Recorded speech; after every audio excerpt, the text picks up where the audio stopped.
the most interesting incentive package that I've seen. I'm short-term bearish, long-term bullish. So I've seen a lot of media attention on it. So the Allure Promise is very simple. A buyback guarantee that if a buyer buys their unit and the market goes down, you guys will buy it back. Our buyback is very simple. No negotiations, no questions asked.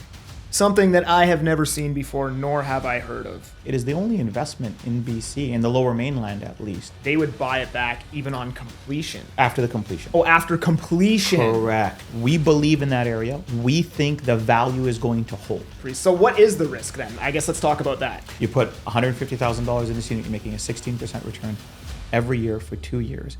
Plus you're appreciating 5-year equity appreciation with 0 out-of-pocket expenses. And I'm definitely bullish on Surrey Central. You know, like, and I've taken a lot of flack. People, wasn't this guy like pumping Surrey Central? I'm like, man, I'm still long-term bullish on Surrey Central. I know it's out there, and when you talk about pre-sale concrete, you guys are very difficult to compete with right now. That's an understatement, I think. Yeah, I don't want to piss anybody off. So our building is starting construction in a couple of weeks.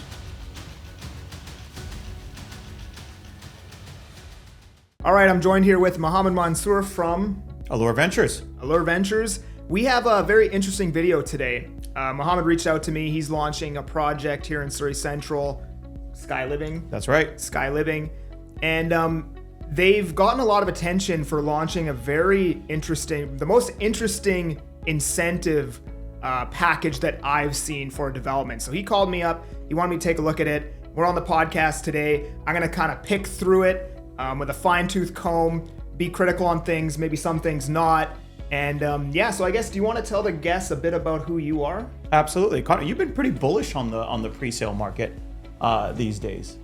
These days? Bearish, I should say. You've been pretty bearish on the real estate market these days. I have been pretty bearish on the real estate market. I mean, there's just no good data coming out lately. Okay. Right. Okay, yeah, and you know what? The interesting thing that most people are surprised to hear is I'm very bearish about how pre-sales are getting done right now. I feel like the pre-sale offering is broken right now, right? So people are really surprised to hear that. I mean, I'm the VP of sales of what's quickly becoming one of the largest high-rise developers in the Surrey downtown core, and I'm telling you, I'm bearish on how pre-sales are done these days. So do you have maybe an idea, a thought in your head that you could unpack as to maybe fix it? Yeah, and that's what we came up with the Allure Promise. So when we were looking at the Allure Promise, this offering that's, you know, we've been in CTV, we're going to be on CBC, we're going to be on Global, we're getting national coverage for this. When we were looking at what is the need in the market right now, because you know and I know almost every single new project that came on the market this year has not hit their construction financing. Yeah, they have not been able to sell enough to actually start construction. So all those poor buyers that bought into it, their money's stuck until they hit those 12 or 18 month mark. Yep. Right? Yeah. And so I don't care what it is, if your money's better off sitting in a 2% GIC than sitting there with a developer not making anything and you get it back in 18 months. 100%. Right? And then what we saw is this systematic death by 1,000 cuts by these developers just dropping prices. Just trying to move product. And you tell me, when you're working with a buyer and every week they're seeing a lower price and they're an investor, what are they going to do? They're going to be like, let's wait till next month. 100%. Let's see how low can they go. Yeah, there's zero urgency when they see prices coming down. Absolutely. And what that signals to buyers, I think, and we found is, you know, if we as a developer keep dropping our prices, we don't believe in our product. We don't believe in the price we were selling it for to begin with. Right? And what kind of messaging does that send? So when we were looking at on our end, there was a couple of things that were very key. One, we're starting construction, the middle of June. So our building is starting. And so you don't need the financing requirement. This is not about construction financing. All right. So, but we saw a need, we saw an opportunity. We believe there are still buyers out there that are looking for pre-sales, where a pre-sale, the idea of a pre-sale investment makes sense for their financial situation right now, but they're scared. Yeah. There's a lot of uncertainty out there. Everything you read in the headlines, top realtors like yourself going on there and being like, guys, you should think twice about this. Well, hey, listen, I'm short-term bearish, long-term bullish. 100%. And right? I think all the good realtors are, right? And I think all the realtors that understand the market are that. So when we were looking at it, we said, okay, one, people are scared. They don't know what's going to happen. Even the most seasoned investors don't know what's going to happen. Yeah. And as a result, they're frozen. right? Uncertainty breeds indecision, always. 100%. And so, you have really good realtors that don't even know how to advise their clients what to do at this point. They don't want to tell their client to buy something and then get stuck holding the bag 3.5, 4 years later, right? And then the third thing we found is buyers and realtors feel very alone in this market. They feel the pre-sale offering is very one-sided now. Yeah. I mean, I'm having conversations with realtors. I mean, I've never seen the sentiment so negative amongst other realtors. Like, people are struggling right now, big time. Yeah, big time. And so the buyers and the realtors feel like they're taking on all the risk. They're being told, "Oh, trust us, it'll be worth more by the time it completes. Oh, trust us, you'll be able to cash flow. It'll be a good investment." And yet the buyers are being asked to take all the risk. And for a lot of these buyers, I mean, Connor, you know this, they're putting sometimes their entire life savings into this. Mm-hmm. This is everything they've saved in order to invest in real estate, in order to be part of the dream. Yeah. Right? I'm an immigrant to this country. When we came here, that was the dream. Own real estate. Buy real estate, own real estate. It's the best investment. Yeah. Right? And so you save, and then where do you put that money? So that's why we looked at it. And we came out with what we think is one of the best offerings that's ever been seen in Canada for pre-sales. Full stop. So I've seen a lot of media attention on it. I think I've seen somebody did a news article on it. I've heard a couple people talk about it. Some realtors call me, "Hey, have you heard about this?" And no, I hadn't until you called me, right? So what is this offering? Like, what does this entail? So the Allure Promise is very simple. It tackles the three problems I told you about. The first one is what we call our buyback advantage. We believe in SkyLiving, the project where it's located. It's a 32-story luxury high-rise, by the way. It's located on the corner of 100 and 138. You know where all the Concord buildings are? Yeah. On the corner of 100 and King George? We're right beside them. Okay. So we're an 8-minute walk to the King George SkyTrain station. We're an 8 to 10 minute walk to the new UBC that's being built, medical campus. We're an 8 to 10 minute walk to the SFU medical campus. And we're an 8 to 10 minute walk to KPU. It is the only place in BC where you are walking distance to 3 of the top universities. Full stop. Yeah, that's awesome. It's huge. And people aren't really wrapping their heads around it because, I mean, they haven't started digging ground yet in UBC, but they're going to. Right. SFU's already started taking medical students. They're starting in September. So instead of waiting to build their new campus, they just crammed it into their existing ones because they know there's such a high demand while they're building their next campus there. So we looked at it and said, okay, we believe in that area. We think the value is going to hold. We think when we've done our numbers and when we've done our back end and we looked at our risk department, what we're selling them for, the numbers are going to hold. But instead of telling buyers and realtors, trust us, it'll hold, we're going to stand behind it. So our buyback is very simple. Within 30 days of buying the unit, if you don't want it for whatever reason, we'll buy back at the full purchase price. No negotiations, no questions asked. So that's within 30 days. Within 30 days, you have to let us know. Okay? For all our programs, and I'll get into the details of some of the fine print of it, but for you have to let us know within 30 days after completion. I don't want it. Great, we'll buy it back. Okay? So that gives you that level of security to know if life changes, if circumstances change, you've got that guarantee. It is not designed for speculative buyers. Like, I don't want somebody buying this that can't actually complete. That's not what it's designed for, right? It's designed for the ones that are saying, well, what if I 3 years is a long time from now. What if my life changes? What if something comes up? That's designed to mitigate it. That is what gets people through the door. What actually gets them to get super excited is the second part of our Allure Promise, which is our rent back advantage. Okay? And what our rent back advantage is very, very simple. We will rent back the unit for 20% of the purchase price divided over 24 months. Okay, so you pay 500 grand. Well, let's do the numbers. I've said for you. So $750,000 2-bed, 2-bath. Okay. What's a 2-bed, 2-bath rent for today in Surrey? I'm going to say probably 2,500-ish. 2,500. What do you think best case scenario in 3 years it'll rent for? 27 maybe, if you're lucky. Let's go 27. Yeah. On $750,000, we're going to rent it back for $6,250 a month, every month for 2 years. So if you have a mortgage right now, you're probably at $3,500 for that, maybe. Strata fee, let's just call it all in $4,300-ish maybe for that. I don't know. We've done the math. Okay. And that works out to when you factor in your mortgage, your strata fees, okay, your management costs, and when you factor in your holding costs on it, so all your holding costs, everything in, you're going to be positive cash flow $2,100 a month. That's based on 4.1% interest rate, 30-year AM. So we're not doing anything special. It's not like a 2% interest rate. Right. We're assuming rates stay where they are 3 years from now. That's a safe assumption. That's a very safe assumption. So $2,100 a month cash flow. So over 2 years, you're going to get basically 48,000-ish, a little bit more in positive cash flow. It does a couple of things. One, it helps people get approved. What bank is going to say no to you for approval when the thing sustains itself? Number two, it is the only investment in BC, in the lower mainland at least, where you can just put 20% down and it cash flows from day one. I don't care if you're buying pre-sale, resale, an existing house, a townhouse, a duplex, nothing in the lower mainland. You can buy with just 20% down that cash flows. It's all going to be negative. It just doesn't work. The numbers don't work in our city, unfortunately. Yeah. So it's going to be one of the few that cash flows right away. We've made it very simple in how we do it. Instead of saying, oh yeah, there's a lot of rent backs that are gimmicky out there. We made it very simple. We've said, we are going to give you a list of pre-approved property managers. You're going to pick one. They're going to go out and find a tenant.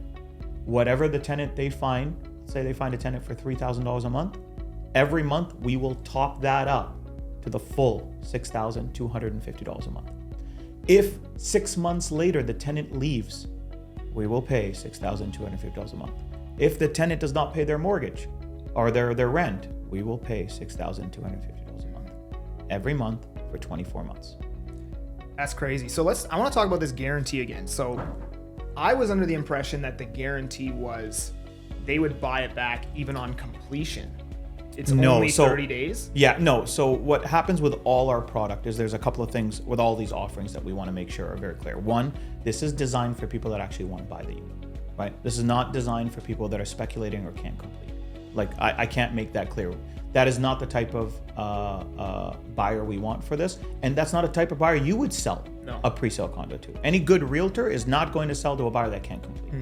This is designed for those who want to own the asset, they believe in the asset, but they just want that security. So on all our rent back and buyback advantages, there's always a 90-day grace period. Okay, so we have up to 90 days to find a buyer for your unit if you want to sell it. If we can't find the buyer, we'll buy it at the full purchase price. So, okay, I'm confused. So the buyback program is only applicable from 30 days after accepting offer? You have 30 days to let us know you want us to buy it back. After the completion. Oh, after completion. Correct. Okay, I thought you were saying 30 days after accepted offer. Oh, so here's the beauty about, this is a good point. You actually, when you sign our agreements, when you purchase a unit from us, you sign both the buyback and the rent back advantage at the same time. You get both. Okay. And 9 months before completion, you tell us which one you want. So we'll give you a 9-month notice. If we hear and you say, oh, I want the buyback, okay, buyback it is. We work towards working on it. If we don't hear from you or you say you want the rent back, it automatically defaults to the rent back. So you actually get both right up front, which is again unheard of in terms of an offering. So let me ask you this, all right? Yeah. Come completion. Yes. Prices are down. Yeah. Every single buyer let's just say 80% of the building doesn't want to buy this unit anymore, right? Is the developer going to be able to deal with that, or are they insolvent? Very good question. So I love this question because this is the one we're actually getting. You know who asks us this more than anybody? Not even the realtors, not even the buyers, other developers. Oh wow. I can see that. and our lender was I spent months negotiating with the lenders and our risk department and our legal department to get this through. This isn't a program we can offer to every development we have. This isn't a program you can willy-nilly say blanket on all our projects. A lot of research and underwriting went into the location of the community, the type of the communities, the price points we're selling them for. A lot of research went into what worst case scenarios were and what kind of risk we're willing to take in order to be able to offer this product. Does that make sense? Yeah. 20% didn't come out of thin air. The buyback advantage didn't come out of thin air. It was looking at it and going, okay, where is, based on everything we're seeing, based on all the development happening around it, based on where the market and the economy is going, what is going to make sense and still mitigate our risk. And we found that for that location, for our kind of product in our unit mix, our risk is very mitigated. But again, instead of telling you or your clients, trust us, we've done our homework, say, all right, we'll put it in writing. So you guys don't need to get financing. So it's going to get built regardless of the absorption. Starting construction in a couple of weeks, hopefully. Okay, so that's good. You have a buyback guarantee that if a buyer buys their unit and the market goes down, you guys will buy it back. Yep. For the price they paid? The price on the contract, to the penny. And it doesn't matter how many people do that, developer's going to be fine. Correct. Because we're not offering this to the whole building. So I've been given authorization for the first 30,000 square feet, and I'm allowed to share this, and I think I shared this with you. Yeah. The first 30,000 square feet, we're holding prices. We've promised that to realtors. This isn't a bait and switch. Yeah. You see that a lot out there, and I know that was going to be your next question, right? Here's a beauty. You come in and, oh, there was only 2 units out of that program. I'm sorry. Yeah. I've been authorized up to 30,000 square feet under this program for the prices, and we're holding them, okay? After that 30,000 square feet, I'm still fighting with the developer to try to get another 30,000 square feet out of them. Prices are going to go up, most likely. We're seeing really good positive feedback on this. And so prices will probably go up, but I'm going to try to extend the Allure Promise for another 30,000 square feet if I can get away with it. And is it any unit? Every unit. Within that first 30,000 square feet? Correct. I'm not limiting it. It is not a bait and switch. None of that stuff. Okay, so that's something that I have never seen before, nor have I heard of, right? So I guess that would mitigate pretty much all your risk. Potentially all your risk as a priest. So what is the risk then? I guess let's talk about that. So I would say the risk is somebody buying that can't complete. They have to be able to complete, right? And we wouldn't sell a product to somebody that isn't able to complete, right? And I know you wouldn't. No. And so the realtors that we work with, the pros in the industry, when they bring a buyer in, they've already made sure they can complete. So that's number one. I think that's key, okay? I think the second part that's very important for people to look at is it has to be the type of investment they want, right? We talked about this, and I remember when I first introduced it to you, you're like, yeah, but, and I know this is going to be one of your questions, I'll ask it. Yeah, but they can go buy an existing product for cheaper. Yep. Most likely. Like, why would they go and buy $750 for your unit when they can go get a similar type of unit for $600? Let's worst case scenario. Let's do $150,000 difference. Well, when you do the math, it's actually not $150,000 difference.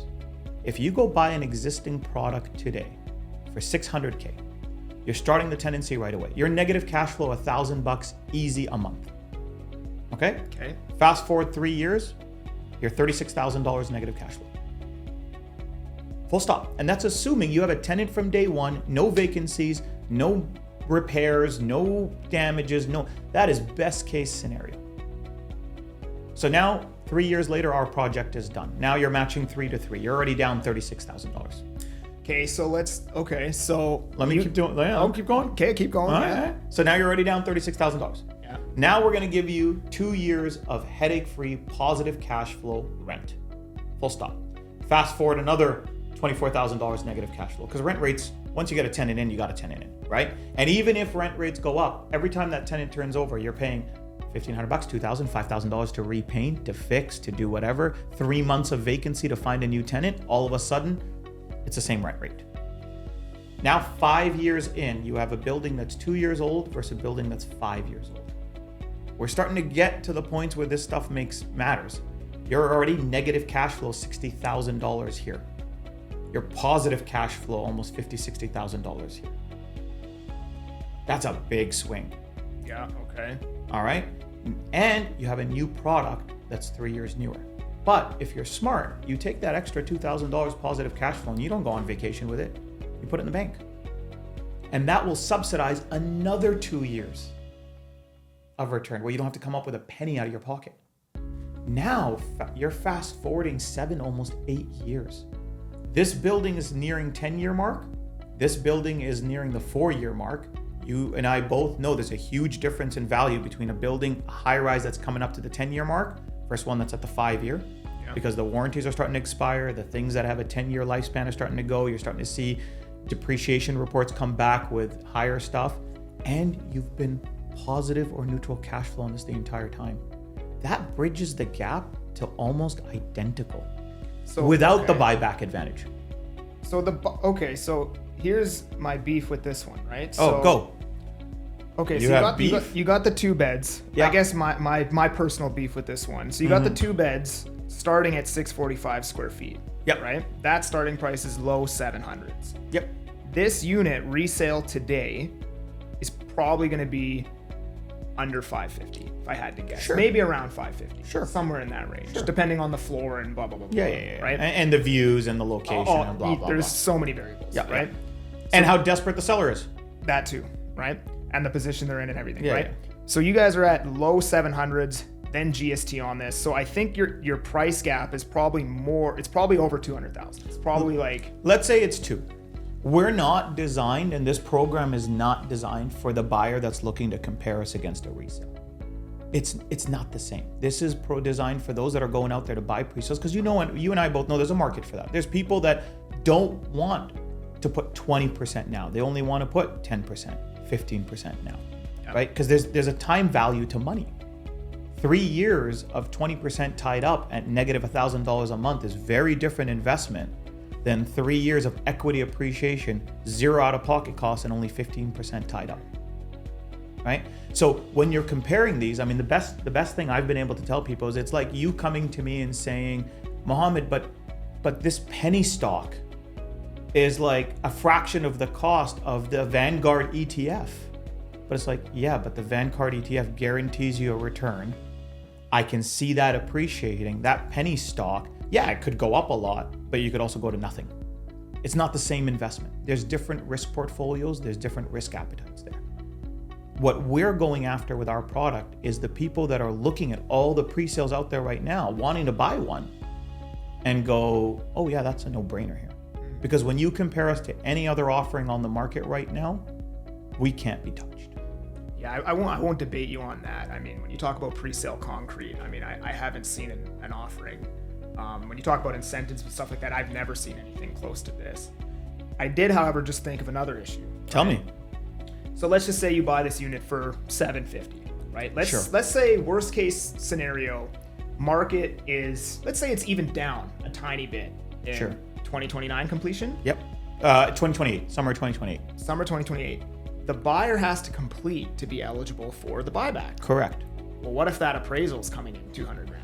So that's the beauty about the having to let us know which option you want to do 9 months, because we've got 9 months to work with you to get you over that finish line. We've got 9 months to work on that. And I think being able to complete knowing that you have a positive cash flow rent back agreement sitting there, I think makes it a lot easier for buyers, right? You know that and I know that. Yeah. That makes it very, very, that removes that argument there for most of the time. And the second part of it is, yeah, I mean, this is not a absolvent of all risk. This is a mutual shared risk. But if you can complete, and we both know there's ways to get across the finish line temporarily, Yeah. you know you've got a completion on the other end. And we're going to work with buyers at that time. We just strongly believe that that's not going to be the case. Like our sentiment is with the rent back advantage. Like I said, the buyback brings people through the door. Yeah. That's the one they ask a lot about. But then when we do the numbers for the rent back, they go, this is a no-brainer. When you think about a $2,000 a month, here, I'll do the math for you. I love this because I'm a numbers guy. When you do $2,000 a month on a $750,000 purchase, $750,000 requires you to put down $150K. Okay. That's your actual out-of-pocket expense. Yeah. That's the same as if you took $150K and bought stock. All right? At $2,000 a month, pure profit, $24,000 divided by $150K, that's a 16% return annual.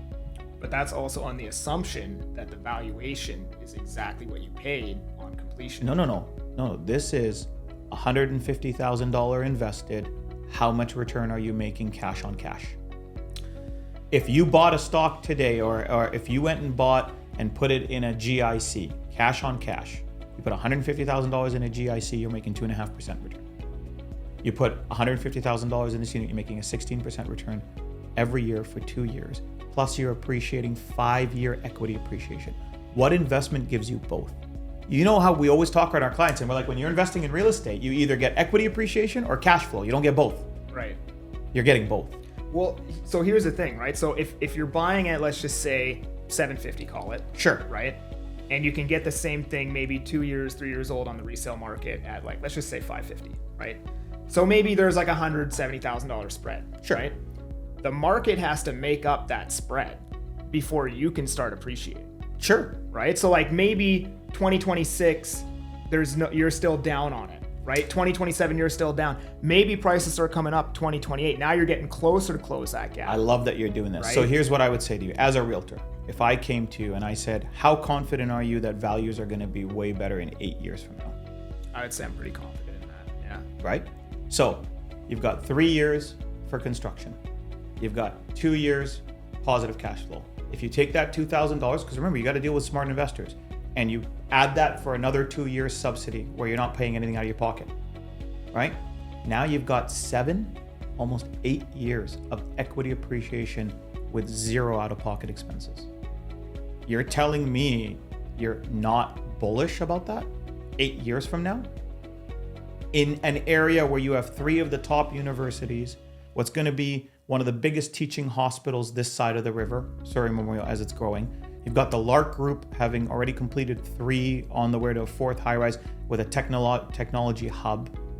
And we're going to be pumping out only doctors out of SFU within 5 blocks of this place. We're not bullish on the value. Yeah. And it's 0 out of pocket for almost 8 years. I mean, I'm definitely bullish on Surrey Central, you know, like, and I've taken a lot of flack. People, wasn't this guy like pumping Surrey Central? I'm like, man, I'm still long-term bullish on Surrey Central, right? It's just in the short term, it's going to be painful. There's a lot of inventory. And that's why we did what we did. That's why we're looking at what we're looking. We're saying, yeah, we're bullish too. We're not only bullish on Surrey as a whole, we're bullish on our development. We're bullish on SkyLiving, right? And instead of saying, trust us, we're saying, all right, we're putting our money where it is. I'm giving you an 8-year runway for your clients to not put a penny out of their pocket. So the buyer avatar for you guys is not necessarily like in the stock market, you have the value investor, you have the growth investor, you have you guys aren't really targeting, you're almost targeting like somebody who's basically going to buy like the S&P 500, essentially. Isn't that the best type of safe investment in an environment of uncertainty? When things are uncertain out there, isn't that what investments flock to? Isn't that where smart money flocks to? Yeah. That's what we're going after. Because that's what makes sense, because that's the money that's out there to deploy right now. They just need a little bit of stability, and they need security, and they need a developer that says more than just trust me. Because they're not necessarily getting a good valuation, but they're getting amazing terms on that. I think they're getting a good valuation. And I know I'm biased, yeah, but I think our unit mix is really, really good. I think our development and location is phenomenal. There's a reason why Concord only built in that area, right? They did their numbers, they did their thing, they know that area makes sense, right? There's a reason why that area has been very coveted. And so when we did our numbers, we just thought, yeah, that makes sense. So we're not only bullish on the city, but we're bullish on our project, and we're looking we know there's investors out there that are looking to pull the trigger on a pre-sale, and we think we're the best. Like I gave you all the A-kit. You've torn through it. I know what's out there, and when you talk about pre-sale concrete, you guys are very difficult to compete with right now. That's an understatement, I think. Yeah, I don't want to piss anybody off. But yeah, man, it's as far as pre-sale concrete goes, it's very difficult to beat right now. And there's a reason why you haven't seen what we've typically seen. I mean, how many times have you seen a developer will launch a new program and all of a sudden 7 other ones are copying it? Yeah. Have you seen anybody copy us? No. They can't. So I already know what my YouTube comments are gonna look like. All right, go. People are gonna be like, "Oh, these developers in there and said just drop the price." Right. Why don't you guys just drop the price? Good question. So, I'm always hesitant with developers dropping the price, and I'm gonna be very delicate in how I answer this. When a developer has to drop their price substantially in order to move product, I would be very uncomfortable putting a client in that community. because the building is not done yet. They haven't even dug ground yet. And if it's not profitable for a developer to do that project, one of two things is going to happen. Either that project is not going to get done, which we've seen. We won't mention any names, but we've seen projects fall apart, or they're going to find a way to cut costs. They're going to find a way to make it profitable, and almost always it'll be at the detriment of the finished product. And so what I would say is, my response to something like that is you get what you pay for, right? This isn't charity. These developers they have banks that they need to be accountable for. They've got investors they need to be accountable for. They have performers that they need to hit, and they have to hit them. And so I would be way more comfortable in a project where a developer does something like this and stands behind their product than simply slashing their cost to a point where it's not profitable for them to do this. And that's one of the things that I am most worried about when I sell a pre-sale today is like, yeah, I can pick a good floor plan. I can get it at a good price in a good location, but I'm very worried if they're going to have the absorption rates to actually build this thing, right? And I'll look at a project and maybe there's 10 floor plans. I like 2 of them, but I'm like, I don't know if these other 8 are going to move. And if they don't move, this developer doesn't hit pre-sales, doesn't get built. Yeah. Right? And the money's tied up for that whole time. Exactly. So it's not that I'm bearish on pre-sale necessarily, but it's just like a lot of them are priced attractively, but there's just no demand. And not all of them are, right? There's a whole bunch that I don't like the valuations of, but there's a couple out there. But then again, I'm like, I just don't know if they're going to hit pre-sales for this to actually be built. Yeah. Right. And that's scary. Yeah. And that's part of the uncertainty that we're talking about, right? And so, I would say it's totally different when it's a finished product. You can see it, it's done, it's ready, sure. But when you are relying on somebody to build it and you're just buying dirt right now, you want somebody that's going to, I want to buy from somebody that's actually going to make a profit on it because I know they're going to build a good building. I know it's going to be worthwhile for them. I know they're going to hit their targets, right? Otherwise, what's going to happen is exactly what you just said. It's going to fall apart. Or you're going to get a subpar product. Yeah, that makes sense. Because they didn't plan for those reductions. Of course not. So they have to make that up somewhere or it's going to be a problem. Yep. Yeah. That makes sense. Yeah. What else do I got? You're handling these objections better than I thought you would. Almost like I've been doing this for a while, huh? Yeah, what else I've done this before. Yeah, I mean, at the end of the day, there will be a buyer for it because people just want that hands off. A lot of people, that's why pre-sale has been so big, is people just want that hands off. They don't want to worry about anything. Yeah. Right? Yeah. And like you said, I guess, I mean, like what's a 4-year long completion? And then you have 3-year long completion. So summer of 2028. Okay, and then the rental guarantee. And then you rent it for 2 years. And then what I advise all my clients that are coming in, all right, take that extra cash you're doing, put it in a REIT or a MIC or a GIC, and then take that and subsidize another 2 years. And now you've got, you got 7 to 8 years of zero out-of-pocket expenses and equity appreciation. You and I both know this city 8 years from now is going to be a very different city. Oh, 100%.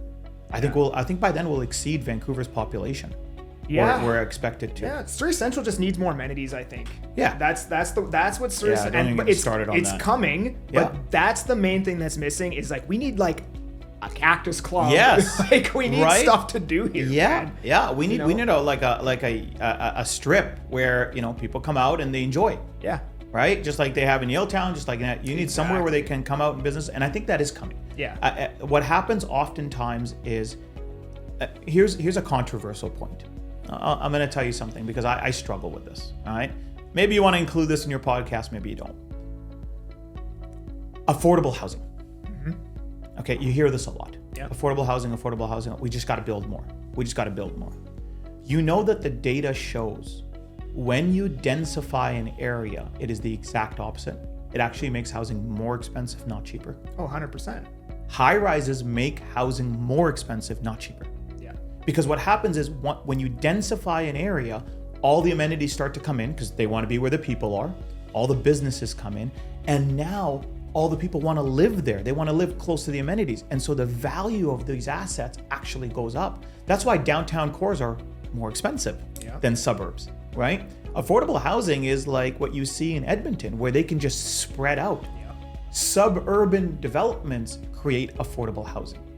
Centralized downtown cores do not create affordable. They actually make things more expensive.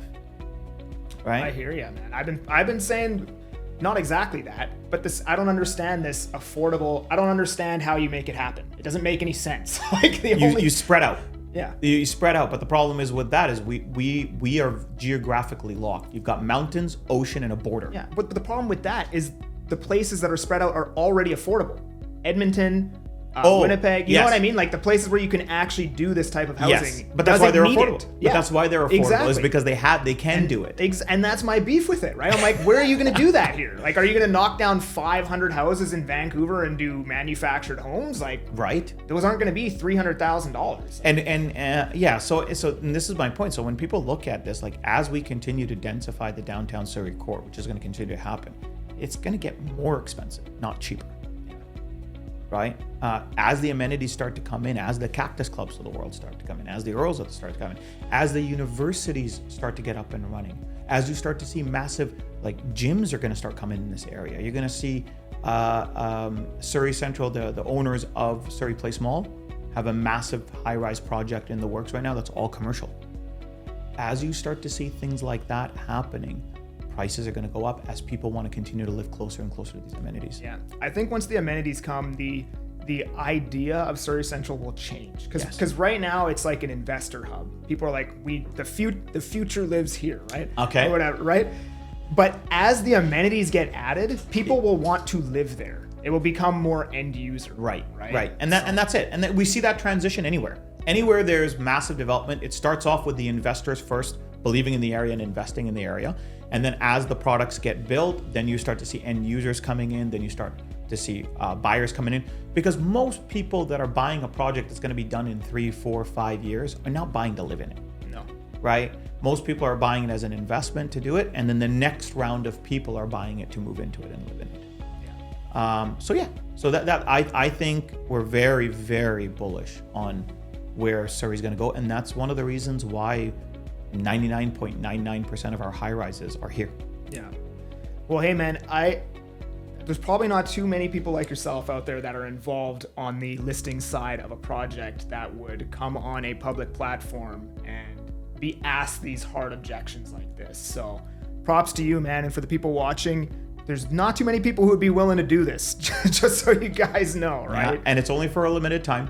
So I would say if you're curious about it, come into our presentation center. We're located on the corner of 136 and 108. Reach out to Connor, ask him all the questions, and he'll bring you through.